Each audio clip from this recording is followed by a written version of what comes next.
Alhamdulillahi Rabbil Alamin. Wassalatu wassalamu ala sayyidil mursalin wa ala alihi wa ashabihi ajma'in. Subhanaka la ilma lana illa ma 'allamtana innaka antal alimul hakim wa la hawla wa la quwwata illa billahil aliyyil 'azim. Yaqulul Mustafa sallallahu alaihi wasallam, amma ba'du fa inna asdaqal hadithi kitabullah وأفضل الهدي هدي محمد وشر الأمور محدثاتها وكل محدثة بدعة وكل بدعة ضلالة وكل ضلالة في النار أو كما قال رسول الله صلى الله عليه وسلم. Kita hari berapa pun itu? 10.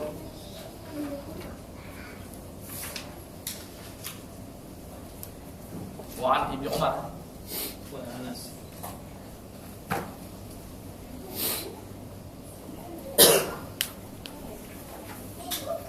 بسند متصل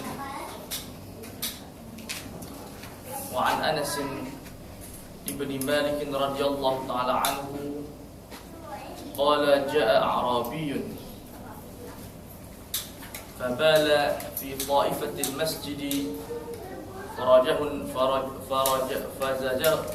فزجره الناس فنهاهم النبي صلى الله عليه وسلم فلما قضى قوله أمر النبي صلى الله عليه وسلم بذنوب من ماء فأغريق عليه متفق عليه. Hadis ini merupakan kaedah yang penting dalam berbagai aspek. Yang pertama menceritakan aspek tarbawiyah, kemudian pada aspek ijtimaiyah, kemasyarakatan, begitu dengan perspektif fiqh Islami, najis dan sebagainya. Dan kita insyaAllah kita cuba memerhatikan hadis ini dari berbagai sudut.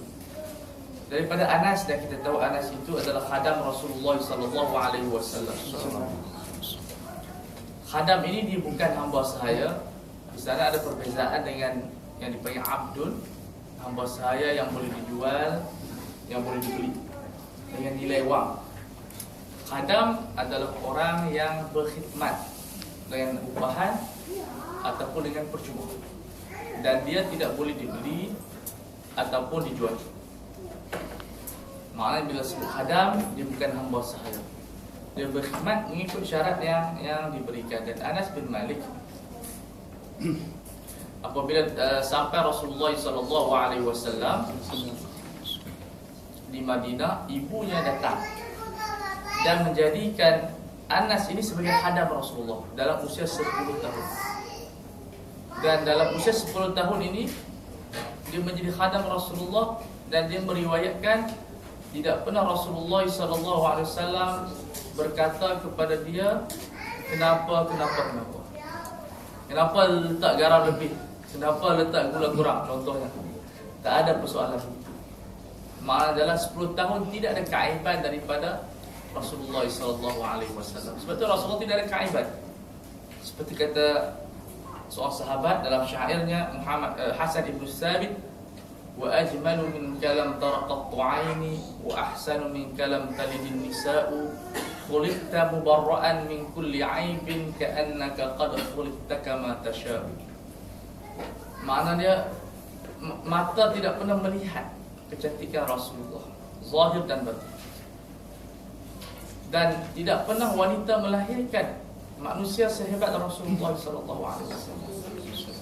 Kamu dicipta bersih daripada segala keaiban, seolah kamu dicipta mengikut kehendak kamu sendiri. Seperti kata Al-Imam Busairah rahimahullah, fa inna fadla Rasulullah laysa lahu haddun fayu'rib anhu natiqun bifami.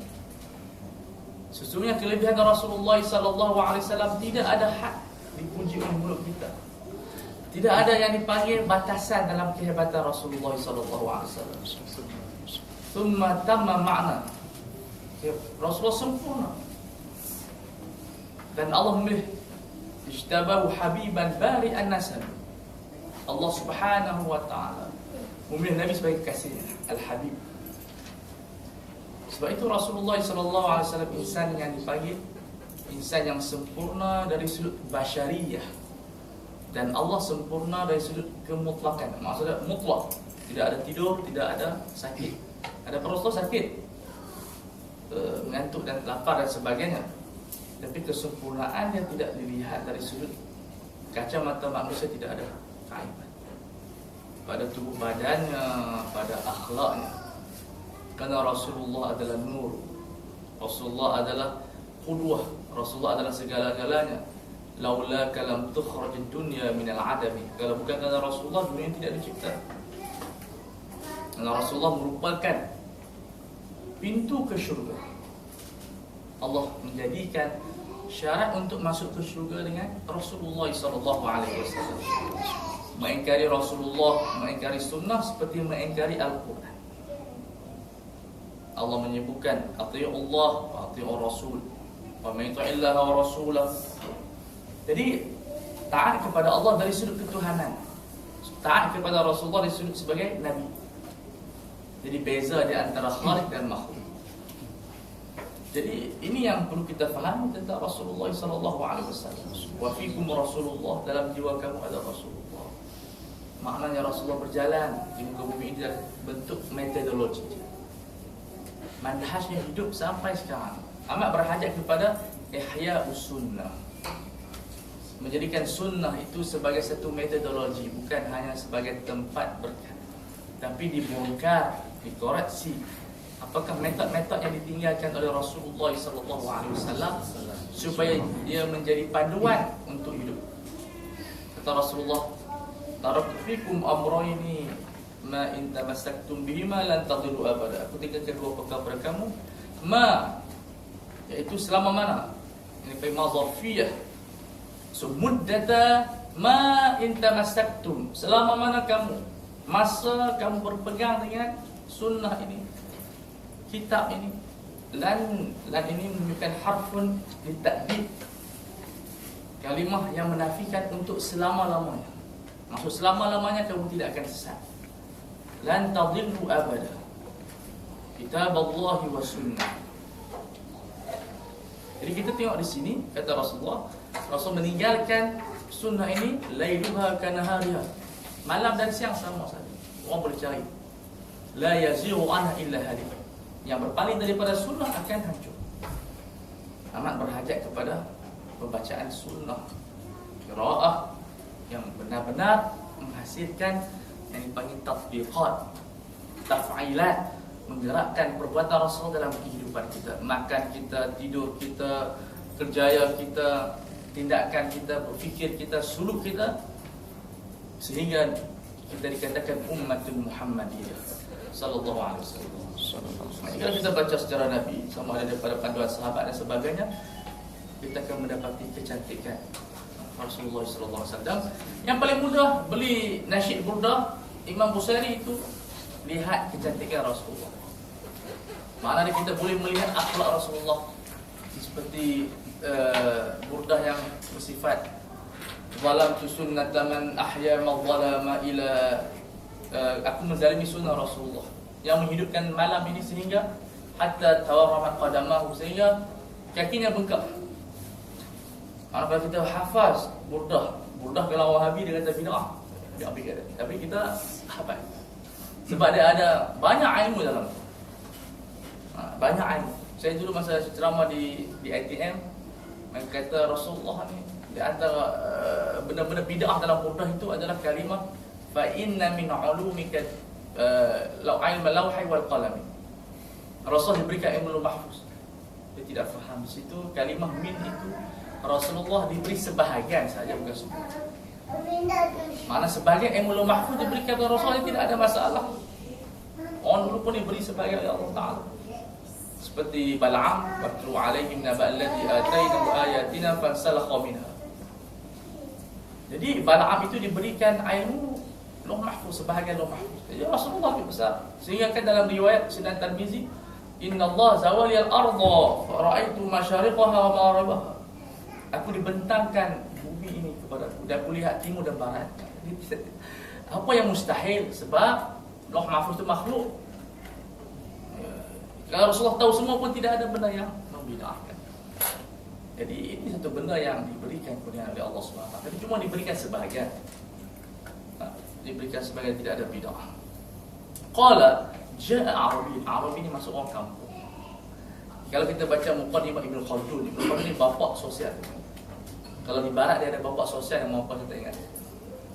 Islam dia ada bapak sosial yang menulis tentang kehidupan orang kampung dan orang bandar.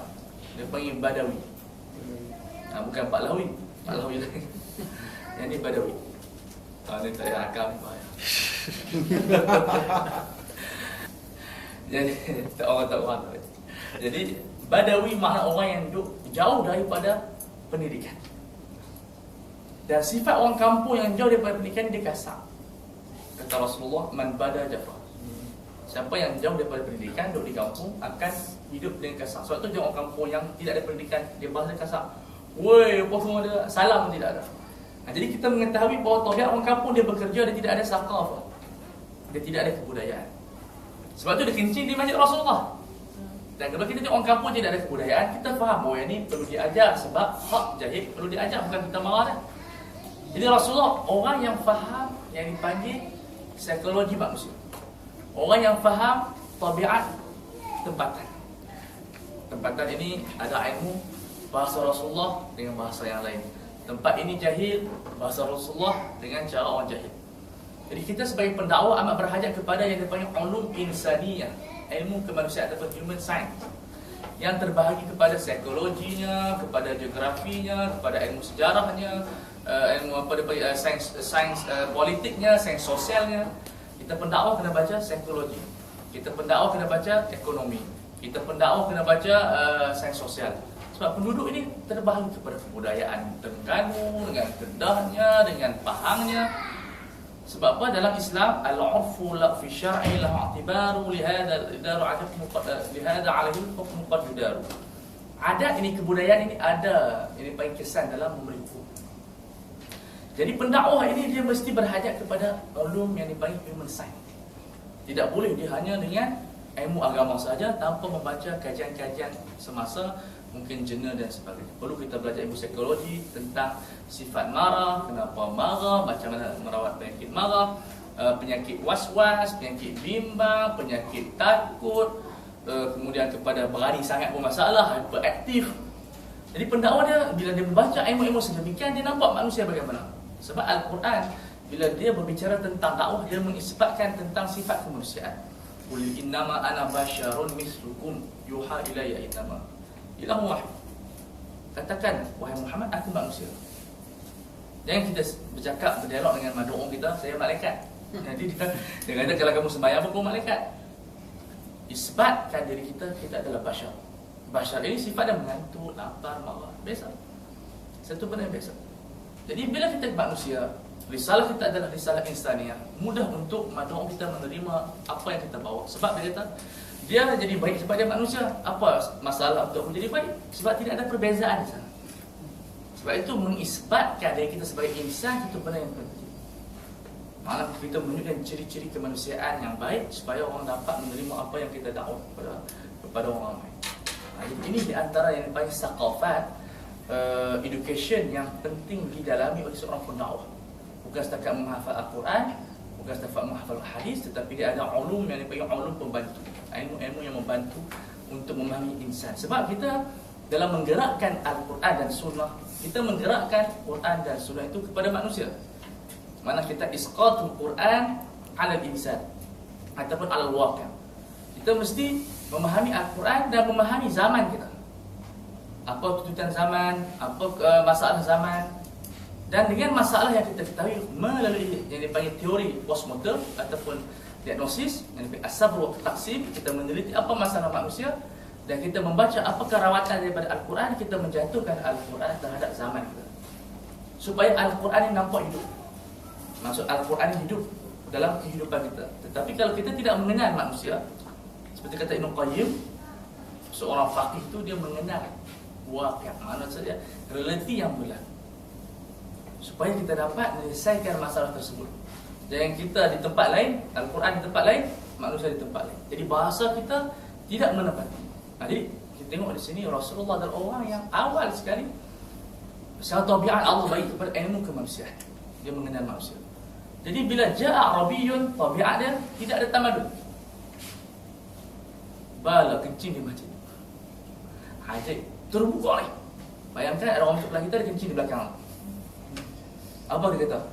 Tepuk tangan. Bagus semua akhlak dan mulia. Tak ada. Kita secara tabiat, secara akal dan naluri kita benci kepada benda yang kotor. Misalnya, cuba hatta budak kecil kencing pun kita dah tak seronok. Macam mana kencing kat tempat awam ni? Jadi datang Arab Badawi, fabala fi ta'ifatin minal masajid. Dia kencing ada fi ta'ifatil masjid.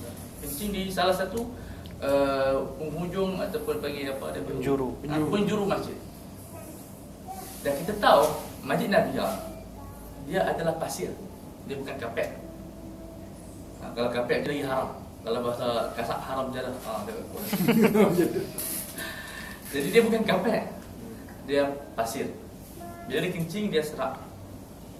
Jadi bagi dia tak apalah kencing kat pasar sama jadi di luar ataupun dalam. Tapi tempat bila dalam masjid tidak boleh dilakukan hatta perniagaan. Siapa kan nampak begitu? Itu makruh, tidak elok. Kita bila kita jual buku di masjid, jangan kita ambil duit dalam masjid, itu makruh. Tak apa ada buku di dalam masjid, duit bayar di luar masjid.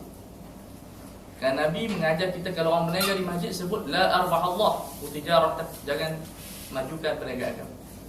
Dia kata orang ambil duit kita, tapi kena ubah sikit supaya ada pengetahuan bahawa bila tak bayar duit itu di luar masjid. Itu lebih baik, lebih baik. Tapi kadang-kadang tu kita kena ada pembantu tu makruh, hukum itu tetap makruh. Walaupun ustaz yang melakukan. Dia pun terlibat. Okey. Jadi dia kencing fabala. Di sini kita menunjukkan orang yang tidak ilmu melakukan benda yang boleh dimaafkan. Dia tidak ada ilmu, jadi masa itu jahil tidak ada dosa. Tetapi kesalahan perlu diperbetulkan. Ketika dia kencing, dia tidak ada ma'rifah. Dan ketika dia tidak berdosa.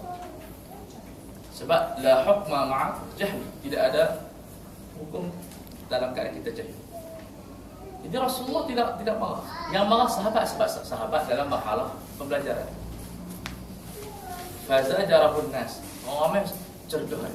Apa ni kencing dalam masjid? Okey, tindakan salah, tetapi teknik yang betul bukan dalam bentuk memarahi. Sebab dia tidak menghasilkan pendidikan. Marah tidak menghasilkan benda yang baik, melainkan dalam keadaan tertentu. Jadi apa yang berlaku, Rasulullah cegah para sahabat marah dia. Kerana orang jahil perlu diajar. Hak dia perlu diajar. Dia tidak ada ilmu. Bagaimana kita marah orang yang tidak ada maklumat? Kata Rasulullah SAW kepada selepas Rasulullah cuci dulu. Rasulullah falamma qada, Rasulullah biarkan dia kencing. Kalau Rasul tak biar dia kencing, dia akan lari kencing merata. Di sini ada kaedah yang dikeluarkan oleh ulama yang dipanggil sadduz zara'i'. Maksudnya di sini para ulama mengeluarkan kaedah usuliyah yang dipanggil saddun lidzara'i', mencegah benda yang akan membawa kepada atau kepada kemungkaran yang lebih besar, ataupun dipanggil irtikabu akhafid dhara'i, ini lebih tepat, iaitu irtikabu akhafid dhara'i. Kita buat benda yang ringan sedikit kemudaratan. Kencing salahlah, tapi kalau kita halau dia kencing dari bertaburan lagi payah nak cuci. Di sini dipanggil ta'arud al-mafsadatain. Berlaku percanggahan di antara dua jenayah. Berlaku percanggahan di antara dua jenayah. Jadi macam mana kita nak selesaikan? Ambil yang ringan sedikit. Tak ada kencing kat situ. Walaupun salah, untuk mengelak daripada jenayah yang lebih besar, kencing satu masjid. Bila kita kencing, dia tahan lah. Berlari sampai kencing. Di sini Rasulullah mengasaskan kaedah yang dipanggil irtikabu akhafid dhara'i. Macam doktor potong kaki. Hukum potong kaki adalah haram. Mana ada potong kaki orang? Okay. Tapi dibolehkan dalam keadaan darurat. Kalau kita tak potong dia mati. Maka dibolehkan kerana nak menyelamatkan yang dipanggil mudarat yang lebih besar. Mana dia mudarat yang besar itu kematian. Sebab itu Sayyidina Khidir alaihissalam membakar kapal-kapal yang di sebaliknya akan dirampas oleh raja-raja. Itu kaedah yang diajarkan oleh Al-Quran, iaitu yang dia tekankan ilmu yang dipanggil fiqhul ma'alat ataupun fiqhul awaqib. Nak buat apa, fikir apa implikasi dia. Kita diajak oleh Allah Subhanahu Wa Taala supaya melakukan benda biar kita tahu natijah dia. Sebab tu kita ada R&D, research. Kalau kita buat macam ni apa keputusan dia, buat macam ni apa keputusan dia. Tidak boleh buat tak buat tawakal, tidak.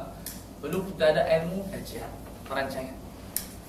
Jadi bila kita diajar sebegini akan menyebabkan kita buat di atas basirah, mana pencerahan, tidak ada kegelapan di sana. Jadi Rasulullah melihat kalaulah dia cegah akan kotor masjid lebih besar. Biar kencing di situ. Bila selesai kencing, Rasulullah minta satu bekas saja, iaitu daluan. Satu timba yang kecil, tuang di atas air kecil tersebut. Di sini menunjukkan kalau tempat tanah bumi untuk mencucikan tempat najis cukup kita memperbanyakkan air di atas sehingga tidak nampak warna. Sama seperti mana simen ataupun kakak yang melekat ataupun yang boleh angkat, kita kena cuci, buang dia air dulu, kemudian baru kita basuh dengan kita keringkan dia. Jadi hukum berbeza sebab dalam masjid Rasulullah tu dia pasir, dia serak. Ada pun kata di rumah kita di atas tilam ataupun di atas apa nama dia toto, kita kena cuci, angkat dan sidai di pagar ataupun seumpama dengan dia. Sebab itu pasir. Jadi kita kena tahu keadaan kenapa Rasulullah yang siram tidaklah sebab tanah ataupun pasir di situ. Cukup itu di antara fiqh yang kita boleh dapat. Bidanubin min ma'in fa uhriqu alaihi. Dalam hadis yang lain menyebutkan Rasulullah menasihati Badawi ini, iaitu jangan kencing di masjid sebab masjid ini tempat zikrullah. Rasulullah memberi informasi kepada dia. Rasulullah tak marah dia sebab Rasulullah sayang. Kita amat berhajat kepada menyayangi orang yang bersalah. Kita ni sayang yang inilah. Sebab tu Nabi kata lan tadkhulul jannata, ataupun dalam hadis yang menyebutkan kamu tidak akan beriman ataupun maknanya tidak akan masuk syurga sehingga kamu hatta tatarahamu, sehingga kamu sayang di antara satu sama lain. Kata sahabat, kulluna rahim, kami semua penyayang. Kata Rasulullah, bukan sayang pada sahabat, walakinnaha rahmatul ammah, sayang pada semua makhluk. Sayang orang jahat, sayang orang jahil. Sekarang ni kalau kita jumpa makhluk kita benci kan sayang? Kita melaknat tu tak? Tidak ada penyelesaian. Perlu kita berhajat kepada fiqhur rahmah, mendekati golongan tersebut dan memberikan mereka bantuan sehingga mereka datang kepada kita. Kata Sayyidina Ali, dan benda ini sama disebutkan oleh Imam Hasan al-Banna rahimahullah. Manusia telah sedang membina doktrin yang sesat. Mana dia satu doktrin yang sesat yang tidak betul. Jangan runtuhkan doktrin mereka. Jangan runtuhkan pemikiran mereka. Sebab mereka akan lari dari kita. Tetapi bina istana yang cantik, bina pemikiran yang cantik, bina kita katakan metodologi yang indah, dan tunjukkan kepada mereka, mereka melihat cantik rupanya pemikiran orang, cantik rupanya istana orang ni. Mereka sendiri akan meruntuhkan istana mereka, akan meninggalkan fahaman mereka. Mereka akan menjatuhkan kefahaman mereka dan masuk ke dalam kita punya pemikiran. Muskilah yang kita hadapi, kita tidak membina istana untuk mereka, tapi kita cuba meruntuhkan istana mereka. Di mana mereka nak tinggal? Betul-betul. Kalau kita tidak membina pemikiran yang kuat dan pamerkan kepada masyarakat, kita hanya mengkritik tanpa melakukan satu agenda. Okey, kalau mereka meninggalkan ajaran mereka, di mana mereka akan duduk? Betul-betul. Pemikiran ibarat seperti tempat. Orang berhajat kepada tempat, maksud berhajat kepada doktrin. Bila kita meruntuhkan doktrin mereka, di mana mereka nak beriman? Perlu kita membina doktrin yang kuat, muasasah yang kuat, kefahaman yang mendalam, ilmu yang kuat, supaya mereka sendiri melihat keindahan kita. Ini yang dibuat oleh Rasulullah sallallahu alaihi wasallam. Kata Rasulullah, masjid ini tempat untuk berzikir, bukan untuk kencing. Dia pun solat tak mahu. Masuk masjid, dia berdoa, Allahumma Muhammadan wa la tarham ma'ahu ahad. Wahai Tuhan aku, sayangilah Nabi Muhammad dan orang yang sayang. Dia berdoa aku. Rasulullah mendengar doa dia. Kata Rasulullah, jangan berdoa sedemikian, doa untuk semua. Bila kita sayang orang yang bersalah, dia akan sayang kita. Sebab itu Hasan Banna rahimahullah disebut sanuqatilun nasa bil hubb. Kami akan perangi manusia dengan kasih sayang cinta. Kalau orang baling batu, kita bagi buah kepada dia. Kasih sayang ini dia akan mengatasi al-hub. Ini panggil kullu syai'in yusraqu ila al-hub. Semua benda boleh dicuri melainkan cinta. Cinta tidak boleh dicuri. Sebab dia adalah benda yang tersembunyi. Jadi ahibbul hayat. Sebarkan cinta dalam kehidupan kita. Cintai kehidupan, cintai manusia. Kerana dia merupakan rukun ketamadunan. Ini di antara benda yang dilihatkan oleh Rasulullah SAW. Kalau Rasul tidak sayang dia, Rasul akan pukul dia. Tapi nilai cinta Rasul cukup tinggi kepada umat. Ummati ummat. La'alaka bakhimun nafsaka. Rasulullah dia nak semua orang masuk Islam, sehingga bersedih. Sehingga makna dari peristiwa-peristiwa yang kita lihat, orang membaling batu di mana? Di Taif. Apa yang berlaku? Malaikat datang, ya Rasulullah, kami bersiap sedia nak hancurkan. Yang bukit pun datang, yang angin pun datang. Kata Rasulullah, aku tidak mahu. Aku mengharapkan ayyahuju, ataupun keluar daripada kampung ini yang beriman dengan Allah Subhanahu wa taala. Dan Allah, Nabi berdoa, Allahumma faghfir li qaumi fa innahum la ya'lamun. Wahai Tuhan, ampunkan mereka dalam mereka kaum yang jahil. Dan doa Rasul tidak makbulkan, keluar ramai orang Islam daripada kampung tersebut. Dan kita amat berhajat kepada da'iyah yang menyayangi manusia, rahiman, yang sanggup dicerca kerana masalah mereka, mana kepentingan. Tetapi kalau kita menjadi pendakwah yang membenci, pendakwah yang membalas dendam, usaha yang besar itu tidak akan sampai. Dan dalam hadis ini membina sangat pemikiran mahabbah, pemikiran melihat kepada hikmah, pemikiran melihat kepada pandangan jauh, tidak boleh melihat kepada pandangan dekat. Dan semua orang belajar daripada Rasulullah sallallahu alaihi wasallam. Ini dipanggil metode tarbiyah, metode untuk kita mentarbiyah orang. Adapun kehakiman, tak apalah kalau orang masuk dalam kehakiman, ada pendakwa di mahkamah kita berhukum. Tapi di sini posisi Rasulullah sebagai murabbi. Murabbi tidak memukul, murabbi tidak menghukum, murabbi mendidik seperti mana kita mendidik pokok yang daripada benih. Kita siramnya sehingga menjadi pokok yang besar. Sebab itu dipanggil ilmu tasawuf. Tasawuf tidak ada mahkamah. Tasawuf tidak ada polis. Tasawuf tidak ada penjara. Tasawuf ada api neraka, syurga, pahala, dosa. Karena itu yang akan menjadikan dia beriman dengan Allah di mana-mana. Ittaqillah haitsu ma kunta. Bertakwalah kepada Allah di mana kau berada. Kalau orang itu tidak berzina di Malaysia kerana takutkan undang, dia akan berzina di Thailand. Berapa ramai orang yang berzina di Thailand kerana dia takutkan undang. Tapi kalau takutkan Allah, di mana-mana Allah ada. Ini yang dibina oleh Rasulullah sallallahu alaihi wasallam. Jelas muttafaqun alaih, makna riwayat Bukhari dan Muslim. Muttafaqun alaih maksudnya riwayat Bukhari dan juga Muslim. Ada kitab yang mengumpulkan riwayat-riwayat Bukhari dan Muslim yang bernama Al-Lu'lu' wal Marjan. Itu himpunan hadis-hadis yang disepakati oleh Al-Bukhari dan juga Imam Muslim rahimahumullah. Jadi kita tengok di sini hadis dia dapat kita koreksi dengan begitu banyak mutiara. Kalau orang kaji lagi dia akan jumpa.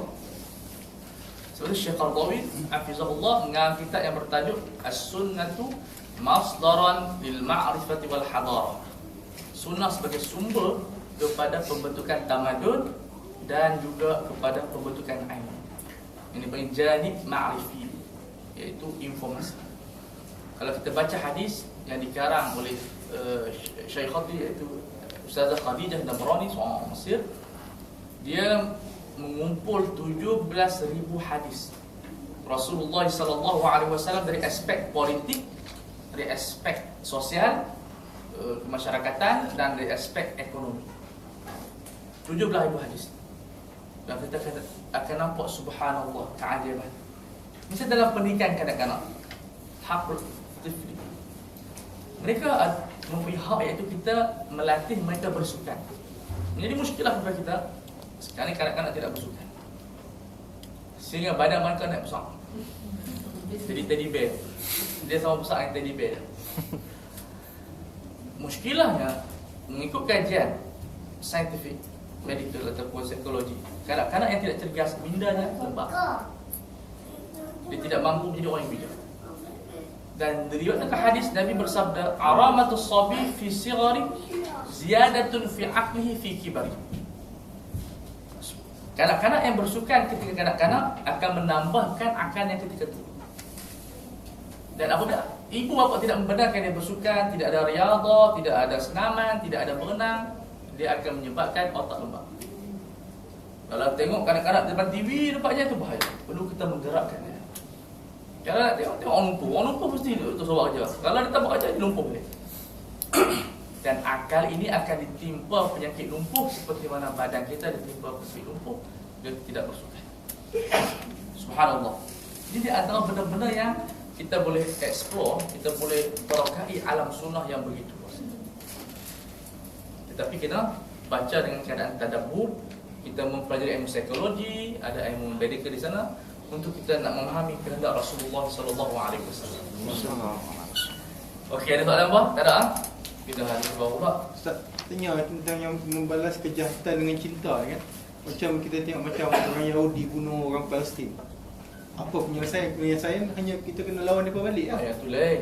Yang tu itu dalam bab yang mana mereka menyerang kita dan hak itu dalam sebuah negara Islam.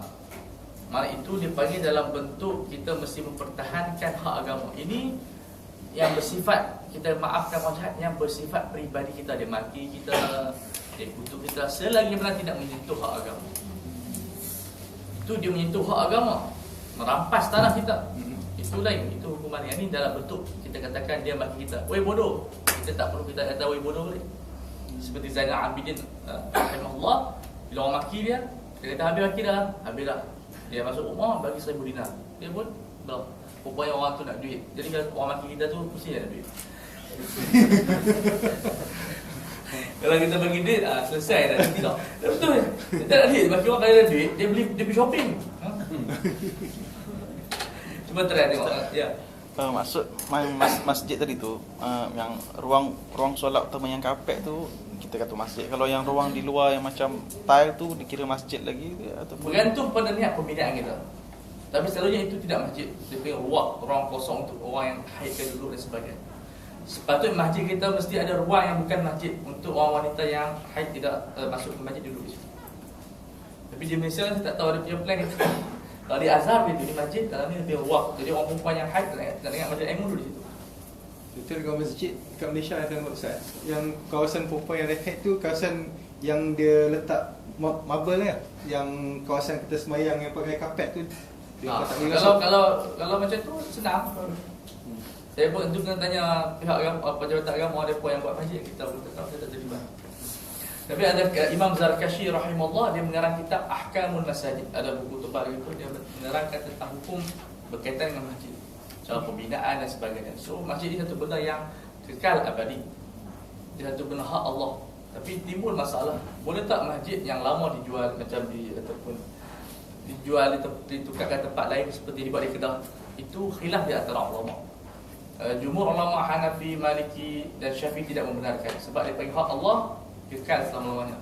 Tapi ada fiqh yang cantik di sana dalam mazhab Hanbali, dia boleh. Sebab tidak ada masalah, dibiarkan masjid itu buruk dan boleh dijual, tapi duit itu dikembalikan untuk umat Islam, bina tempat lain, masjid tempat lain yang lebih berguna. So kita tengok berinteraksi dengan fiqh mazhab ini menyelesaikan masalah. Ada tempat yang masjid orang tak pergi lah, masjid usaha dan sebagainya, boleh kita jual, jadikan tempat lain. Tapi yang buat di sekolah, buat tempat. Jadi kita tengok di sini kita berinteraksi dengan Islam, banyak penyelesaian. Yang malangnya kita tidak berinteraksi dengan Islam dengan cara yang baik, kita bertengkar, ini haram, halal. Tak. Selesaikan masalah dalam bentuk akademik dan kita tatbikan untuk maslahah ummah. Jadi kita fiqh Hanbali dalam bab ini lebih kepada kita katakan penyelesaian. Bukan kita bahas dari salah, tapi untuk menyelesaikan masalah banyak yang usang, kita menyelesaikan dengan mazhab Hanbali rahimahullah.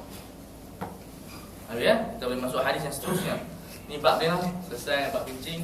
Sekarang kita masuk dalam bab yang berkenaan dengan najasat, mayat, bangkai dan sebagainya. Wa Umar radhiyallahu taala anhu qala Rasulullah sallallahu alaihi wasallam uhilat lana maitatan wa daman. Dihalalkan kepada kami dua bangkai dan dua jenis darah. Dalam Al-Quranul Karim Allah menyebut hurrimat alaikumul maitah wad dam. Diharamkan kepada kamu bangkai. Bangkai ni apa definisi dia?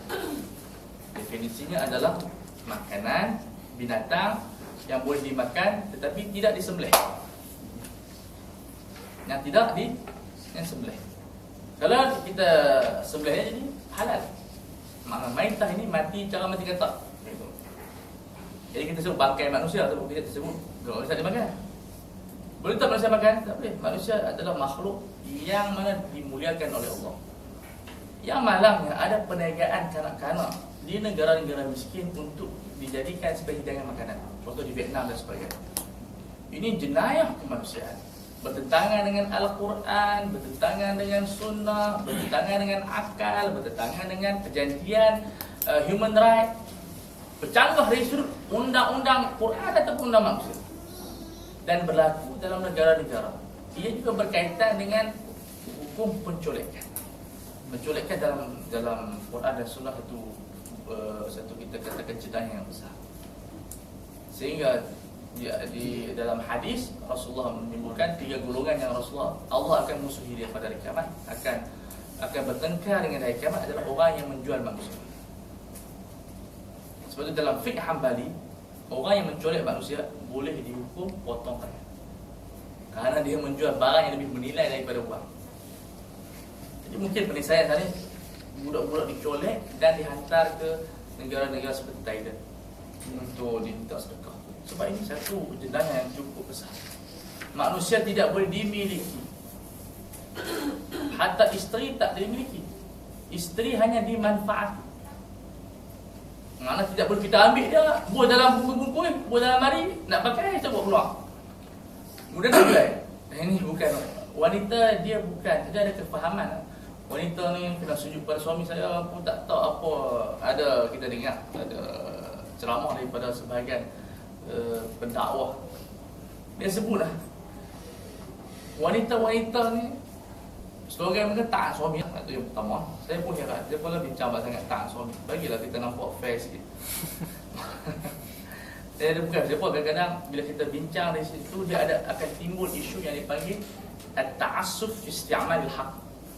Salah laku dalam menggunakan kebenaran hak. Jadi dia sebut di situ, kalau orang perempuan kerja di luar, gaji dia semua kena bagi kat suami. Jadi orang perempuan beri bola. Mana dia kerja di luar, kalau sebahagian tu untuk keluarga okey, tapi gaji dia semua disimpan oleh suami. Ini satu benda yang mengelirukan Islam. Takkan Islam ini dia menjadikan isteri sebagai hamba. Tak, itu bukan kefahaman Islam yang sebenar. Tidak ada benda yang menunjukkan isteri ini dia adalah hamba kepada kita. Tidak. Isteri merupakan syarikah. Mana dia rakan kongsi kita yang dijadikan sebagai pembantu kita, dan kuasa ketaatan kepada kita bukan kuasa mutlak. Dia kuasa yang mana terikat dengan syarak. Bila suami itu mengarahkan kepada maksiat, fala ta'ata li makhluqin fi ma'siyatil khaliq. Ini menunjukkan kita nak keseimbangan, yang mana wanita ada hak yang untuk menyuarakan, hak mesyuarat dengan suami, hak menyampaikan pandangan. Dalam mana-mana dalam konsep, dalam mesyuarat di pejabat kesenangan yang kita dapat aduan, orang perempuan bila bercakap, orang perempuan lelaki isi. Kerana kita meremehkan pandangan dia. Ini tidak betul. Rasulullah tidak mengajar sebegini. Rasulullah mengambil pendapat daripada wanita, khususnya dalam peristiwa yang besar, di mana Ummu Salamah, orang yang memberi nasihat kepada Rasulullah dalam menyelesaikan isu kenegaraan. Nah, ini diambil oleh Rasulullah SAW. Saya tidak mengatakan kita yang terbaik, tak. Kita nak menceritakan hakikat Islam, supaya orang perempuan ni tidak rasa dizalimi oleh syariat. Sebab itu dalam kes kahwin pun, kita tak menggalakkan perkahwinan wali ijbar. Walaupun dibolehkan, tetapi tidak menggalakkan. Bermakna jangan kita pergi menuju kepada memaksa anak kahwin. Itu satu benda yang tidak diakui oleh akal kita, dan syarak tidak menganggap itu benda yang berakhlak. Bahkan makruh dalam fiqh Syafi'i. Kita mesti 50-50. Ayah 50, anak 50. Anak pun tak boleh satu parti, dia mesti berbincang. Anak setuju, pak setuju, baru boleh kahwin. Yang berlaku sekarang ni, ayah ni menggunakan diktator. Ibu mengatakan, ini semua ni hati dalam pelajaran. Diktator wujud dalam aktiviti bapak. Mengaji bapak. Mak pun kata begitu. Itu tidak betul, tidak membina manusia. Ramai orang anak nak ngaji apa pun dia tak. Ini satu pemikiran dia panggil diktator, sorry dia panggil Kosovo. Kosovo, kumpulan lebih kurang Qaddafi lah, Muslim Mubarak. Berapa itu dia lebih kurang Qaddafi. Memaksa tidak membina akal. Berikan anak pilihan untuk belajar. Mereka jadi GRO, itu dengar jadi GRO. Dia nak jadi engineer, bapa jadi doktor tak? Biarkan mereka memilih. Allah Subhanahu Wa Taala menyebut, "Faman syaa'a falyu'min wa man syaa'a falyakfur." Nak masuk neraka dengan syurga pun pilihan, Allah tak apa. Kita nak masuk neraka pun dipersilakan, nak masuk syurga pun dipersilakan. Tidak ada paksaan. La ikraha fid. Allah bila dia letakkan inna arad amanah, kami bagikan amanah kepada manusia ini, ulama menafsirkan sebagai hakul hurriyah, itu hak untuk memilih. Jangan kita memaksa orang, berikan mereka optional. Satu tesis PhD saya jumpa orang doktor ni, dia buat tesis. Hatta dalam hospital pun doktor-doktor ada keadaan paksa. Makcik duduk di hospital, makcik bagi ubat. Tak, jangan begitu. Kalau ada doktor sini, siapa ada medik ada? Ada. Ini doktor jangan paksa. Doktor yang bagus. Bagi option. Iaitu bagi option kepada mereka, nak duduk di hospital ke nak mati di rumah. Biar dia mati dengan pilihan dia. Sebab mati ni satu benda yang rehat. Sebab mati ni satu benda yang lebih baik pada kita. Kerana 90% kekasih kita ada di kubur. Pak kita, mak kita, kalau kita dah bertemu dengan ayah kita, kena mati. Jangan keluar kubur tak ada apa, kita ya. Kita boleh tengok, kita tak tahu rupa dia macam mana. Jadi bila kita mati, jumpa dia. Dan kita tak perlu beribadat. Mati ni, habis ibadat. Tidur kan. Yang saya selalu tak bincang lah, yang tu yang tengok tak ada kubur lah. Kita nak bincang sikit rehatan. Semayang tak perlu, nak masak nasi kat suami tak payah. Nak buat apa tu? Jadi mati kerehatan. Sebab tu saya patut namakan fanul maut, mati satu keindahan seni. Tapi jangan minta mati awal, mati lambat lah. Bukan mati semua tak ada dunia ni. Jadi kita tengok di sini pendidikan satu perpasangan tidak satu benda yang bagus. Semua dalam konsep ijbar dalam semua perkara. Baik. Jadi Allah menyebut ni kembali kepada ayat tadi, diharamkan kepada kamu bangkai dan juga darah. Semua bangkai adalah haram. Okey. Ada di sana bangkai yang dimaafkan kerana keperluan kita. Kerana ada dalil. Iaitu bangkai apa? Al-jarad wal hud. Belalang dan juga ikan. Belalang ni banyak di pagi. Tapi setakat ni tak jumpa orang buat apa gulai belalang. Dia rasa kalau kita miskin nak buat perut kahwin, pergi kutip belalang. Buat perut kahwin, kos dia sekali je. Belalang tu tangkap, bukan hak. Belalang ni pengen pemilikan umum, semua boleh ambil. Melainkan dalam sangkap orang. Kita pergi turun benda kat Kedah, penuh belalang. Pergi kutip kan, ambil lebih kurang 1 ekor, buat perut. Dia rasa, boleh lah. Dia habaq orang. Kalau makan sedap, orang sedap tu, kalau kadang-kadang sedap, kita kata, ni lah belalang. Mana kita amat berhajat kepada menghidupkan memakan belalang. Dia mungkin kata doktor, belalang sihat tak? Mungkin tak? Oh, kena buat kajian dari bangga pemakanan, cuba cek belalang tu. Saya rasa itu dapat menyelesaikan masalah kemiskinan. Buatlah apa-apa, panggang belalang ke bakar ke. Kita tak tahu banyak di negara barat, mereka banyak mencipta makanan-makanan yang pelik. Jadi kita berhajat kepada begitu, menghidupkan belalang jadi sumber rezeki. Penuh. Kat pasar malam ni gulai belalang, sambal belalang, nasi belalang, macam kotiau belalang. Oh, masya-Allah. Dia macam udang ada tu. Belalang udang. Makannya, masya-Allah. Baik. Tapi jangan berlaku walhul ikan, semua jenis ikan. Ataupun semua jenis makanan laut, bangkai dan halal. Melainkan yang mudarat itu ada taksis, dia panggil taksis bil qiyas. Mana yang macam ular laut dia berbisa, dia tak boleh makan. Tapi semua jenis ikan selama mana yang tidak apa dia mudarat, kita boleh makan. Hatta ikan paus. Ikan paus yang kita yang mati di pantai tu kita buatlah panggang boleh makan juga. Bakar kalau kambing orang boleh masak tu. Kita buat, tapi tidak ada masalah selagi tidak memudaratkan. Jadi walaupun tidak disembelih.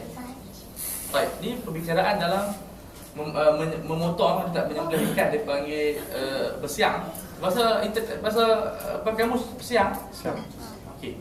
Dalam mazhab Syafi'i tidak boleh menyiang. Mensiang ke menyiang? Menyiang. Mensiang masuk aku siang. Maksud menyiang ikan dalam keadaan dia hidup. Tak boleh Tidak boleh menyiang ikan dalam keadaan hidup. Haram. Ikan keli tu. Ya, melainkan ikan-ikan yang hidup lama, macam ikan keli. Tunggu dia naik mati dia kita dia makan ni. Jadi masa tu kita dibolehkan sebab hukum diperlukan untuk kita matikan dia awal. Kenapa baca ikan termenung? Orang kenapa ikan termenung? Yang terbenung. Daripada ikan kembung. Sebab mungkin orang Kedah tengok darah dia termenung. Ini ada gelaran. Ada gelaran dia. Tengok mata dia. Jadi ikan sebenarnya kita tunggu dia sampai mati. Adapun ikan yang sukar untuk mati kita boleh sembelih. Di sini kita tengok sampai adab kita dengan binatang pun ada. Dia ada hak sebab Nabi kata wa idza qataltum fa ahsinul qitlah. Jika kamu nak bunuh elok. Wa idza dhabhtum fa ahsinul dhibha. Kalau kamu nak sembelih cara elok. Di sini yang dinamakan ihsan. Innallaha kataba ala kulli syai'in al-ihsan. Nabi Allah Subhanahu wa taala memfardukan ke atas ataupun mewajibkan ke atas semua perkara sikap yang baik. Ihsan kita berakhlak dan beradab dengan semua benda. Sehingga ulama tasawuf sebut man ahsana ila kulli syai'in ahsana ilaihi kullu syai'. Siapa yang berbakti kepada semua makhluk akan berbakti. Dan Al-Quran jelas wa ahsin kama ahsanallahu ilaik. Buat baik seperti mana Allah buat baik kepada kita.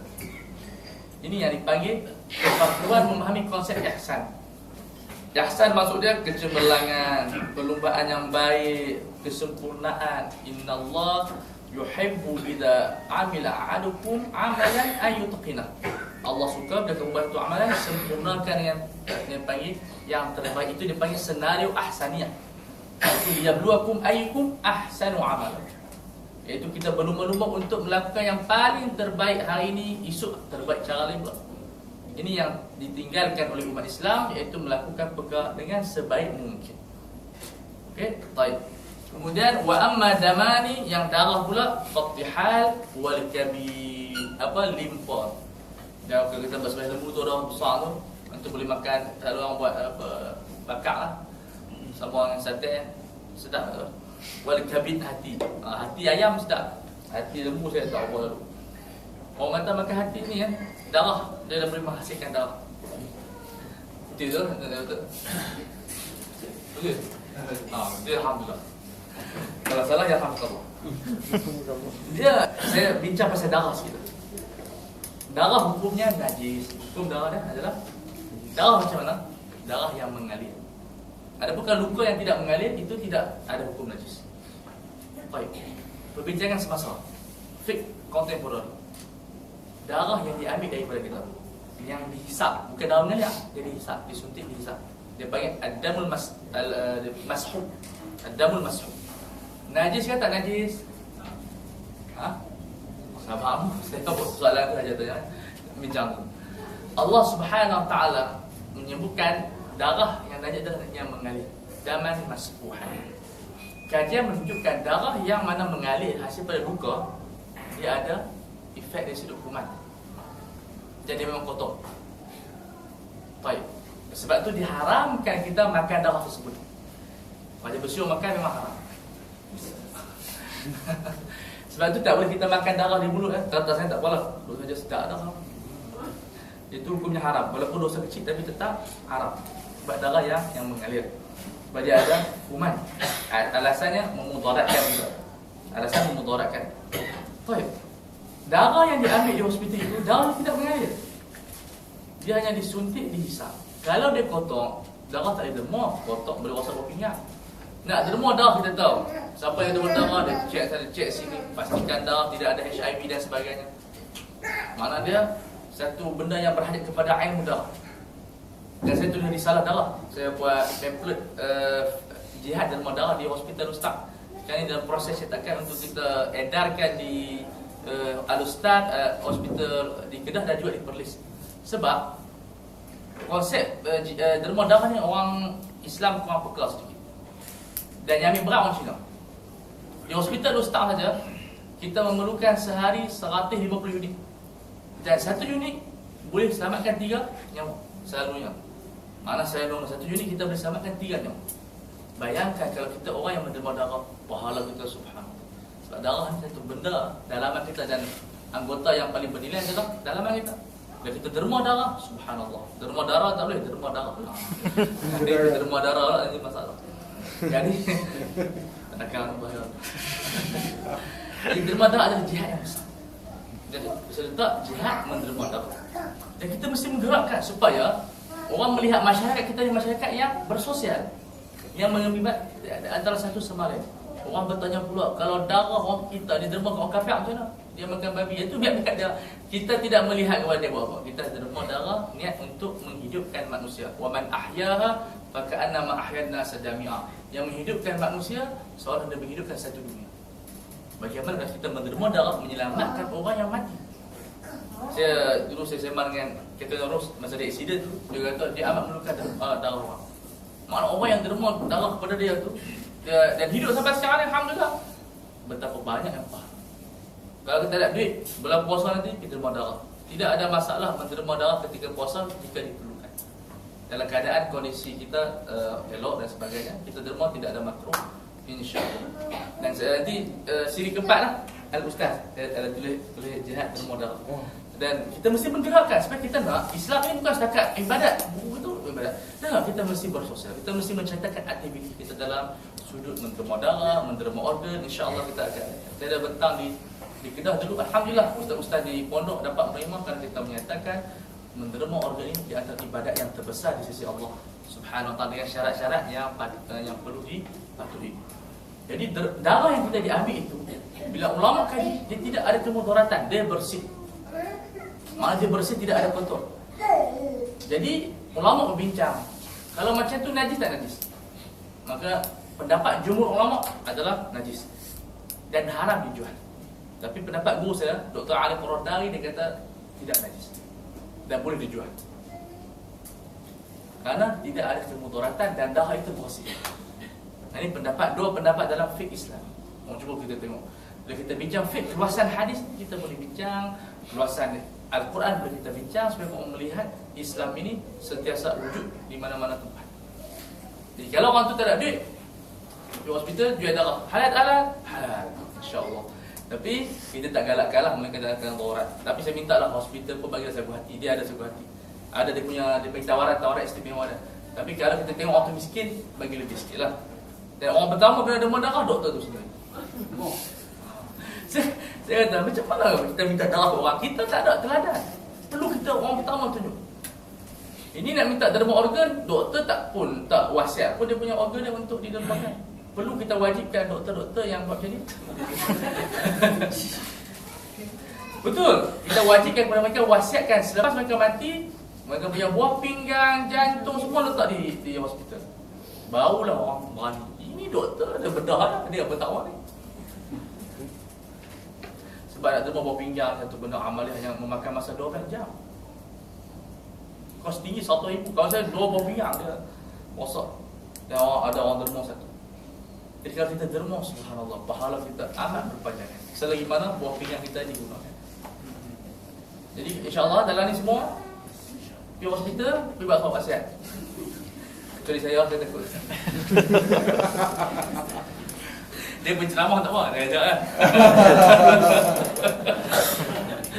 Hak dengar ni kena ikut. Ustaz, apa hukum kalau kita makan ikan yang boleh makan manusia? Macam example kita makan shark fin soup dengan jerung tu kan kadang makan manusia. Ada 2 pendapat. Kalau pendapat Syafi'iyah tidak ada apa. Melainkan ada kemudaratan, dia ada racun dan sebagainya. Itu kena cek. Macam kata dulu, mazhab Maliki kata makruh. Lah ni tak ada makruh sebab dia memang dia punya ayat liak dia tu amat beracun. Ada orang asli, saya baca kes tu, dia makan katak mati. Lepas tu asal jabat kata makruh. Itu sebab nama dia asal jabat. Elok dengan nama dia. Dipakai. Kalau nama dia hantu ke, salah. Tapi nama dia Astora Jabat. Dia buat Astro je lah. Memang mungkin ramai tak suka. Orang buat kepada fik sihat kita dalam sunnah. Kita ada dipanggil sunnah yang berkaitan dengan kesihatan. Yang pertama, konsep kita dengan kesihatan, sihhatu ni'matun. Kita mesti menganggap kesihatan ini nikmat yang terbesar. Dan apa pandangan kita terhadap nikmat? Ada 2 pandangan. Mana kita melihat dia, dari sudut penjagaan dan pencegahan. Dalam Islam dia ada konsep dipanggil janibul adam wa janibul wujud. Bila kita melihat kepada satu perkara, kita mesti melihat kepada macam mana menjaganya dan macam mana mencegahnya. So bila kita dapat nikmat ni, macam mana kita nak menjaga nikmat ini daripada hilang. Menjaga nikmat ini supaya dia berkembang dan mencegahnya daripada hilang. Perlu di sana ada makanan yang sihat. Sebagai apa? Halalan thayyibah. Makanan yang sihat, dan ini mesti merujuk kepada pakar makanan. Pagi makan apa, tengah hari makan apa, petang makan apa, malam makan apa. Itu di sudut makan. Di sana ada di sudut yang lain yang sukan dan sebagainya. Dan juga dipanggil fiqhul bi'ah, penjagaan kebersihan. Dengan udara kita, kemudian pada rumah kita, sampah kita sebagaimana. Jadi kita melihat janib kesihatan ini cukup ditekankan oleh Rasulullah. Rasulullah kata jangan kencing tempat-tempat awam. Ittaqullah. Maksudnya hindari tempat-tempat yang awam. Kalau bila kita kencing, kalau 10 orang kencing, apa je saudara kita? Kentut pun dah membatalkan wudu. Bayangkan kalau Islam tidak menjadikan kentut itu batal wudu, apa jadi pada masjid? Saya rasa mati ya bila masjid. Nama banyak yang tutup rapat, cuma tutup rapat kita 20 orang. Tengah sujud dia pingsan lah. Jadi apa yang? Tengah sujud dia pingsan. Habis toksik keluar. Sebab itu hikmahnya Islam membatalkan sembahyang. Supaya orang kita bila kita kata batal wudu kita jaga, oh jangan tu. Hadis hikmah. Di antara kehebatan syariah, dia menjadikan setiap hukum itu ada kebijaksanaan. Kaedah yang dibuat oleh Imam Ibn Qayyim Jauziyah, anna syari'ata adlun kulluha wa hikmatun kulluha wa maslahatun kulluha. Syariat ini adalah keadilan, keseluruhannya adalah keadilan, keseluruhannya adalah maslahah, kebaikan dunia akhirat, keseluruhannya ada kebijaksanaan. Subhanallah. Iman kita begitu. Satu keajaiban kalau kita mempelajari syariah secara mendalam, digabungkan dengan ilmu sains, ilmu teknologi, kita melihat subhanallah, ini panggil keharmonian dalam syariah. Keharmonian dalam syariah. Baik, jadi darah hukumnya ada dua pendapat, dan darah yang ditarik itu tidak najis. So kita tidak wajiblah basuh yang keluar begitu. Yang wajib basuh yang darah hukum. Kadar bila kita sembahyang, darah ini yang mungkin segi adat lah, kecil daripada 50 sen itu dimaafkan. Misalnya darah nyamuk dan juga darah apa-apa, kalau sembahyang ada darah itu dimaafkan. Kalau banyak sangat dari pandangan mata banyak darah, itu kita katakan membatalkan solat. Dan hukum darah ni ada dalam masalah sedikit, dimaafkan pada pakaian, tak dimaafkan pada air. Okey. Kalau sedikit pada pakaian atau anggota badan kita boleh sembahyang. Tapi kalau air tidak cukup 2 bola, masuk darah itu menajiskan. Air. Jadi ada dalam darjah ada bab dia panggil dimaafkan dalam air, tak dimaafkan pada pakaian. Misal bangkai seperti nyamuk. Okey. Kalau dia jatuh dalam air yang tak cukup 2 bola, tidak menajiskan, dimaafkan. Kalau dia masuk dalam pakaian, katalah pada nyamuk yang kering, kita tampak dia melekat ke pakaian kita, itu membatalkan sembahyang. Itu dipanggil ada benda yang dimaafkan dalam air, tak dimaafkan pada pakaian, itu dipanggil bangkai yang kecil. Kemudian yang dimaafkan pada pakaian, tak dimaafkan dalam air, itu darah. Kemudian yang tak dimaafkan pada kedua-duanya itu air kencing. Kalau pakaian pun tak dimaafkan, kalau air pun tak dimaafkan. Ini disebut oleh Al-Imam Ghazali rahimahullah dalam kitabnya Al-Ahya ataupun Ahya Ulumuddin. Allah akhraju Ahmad wa Ibnu Majah wa fihi dha'fun. Hadis ini tidak kuat, dhaif, tetapi disokong dengan hadis-hadis yang lain. Baik, saya dah sebutkan di sini. Terdapat ulama yang berhujjah dengan hadis dhaif seperti Malikiyah, Hanafiyah dan juga Ahmad. Ini pendapat mayoritas ulama, kerana mereka menganggap hadis dhaif ini kemungkinan ada sahih dan lebih baik daripada akal. Adapun jumhur ulama seperti Syafi'iyah dan mazhab-mazhab yang lain, mereka tidak berhujjah dengan hadis dhaif, cuma digunakan dalam motivasi saja untuk mendapat pahala dan sebagainya. Jadi kita melihat di sini hadis-hadis ini kadang-kadang dia pada pandangan umum kita nampak dhaif, tetapi para ulama melihat dia ada bantuan daripada kalam-kalam sahabat. Mana kalam sahabat yang mana bertepatan dengan hadis. So diangkat menjadi kita katakan hujjah. Tapi kita menghormati metod sebegini, dan Imam Syafi'i ada dia punya cara dia, masing-masing bergerak di atas cara.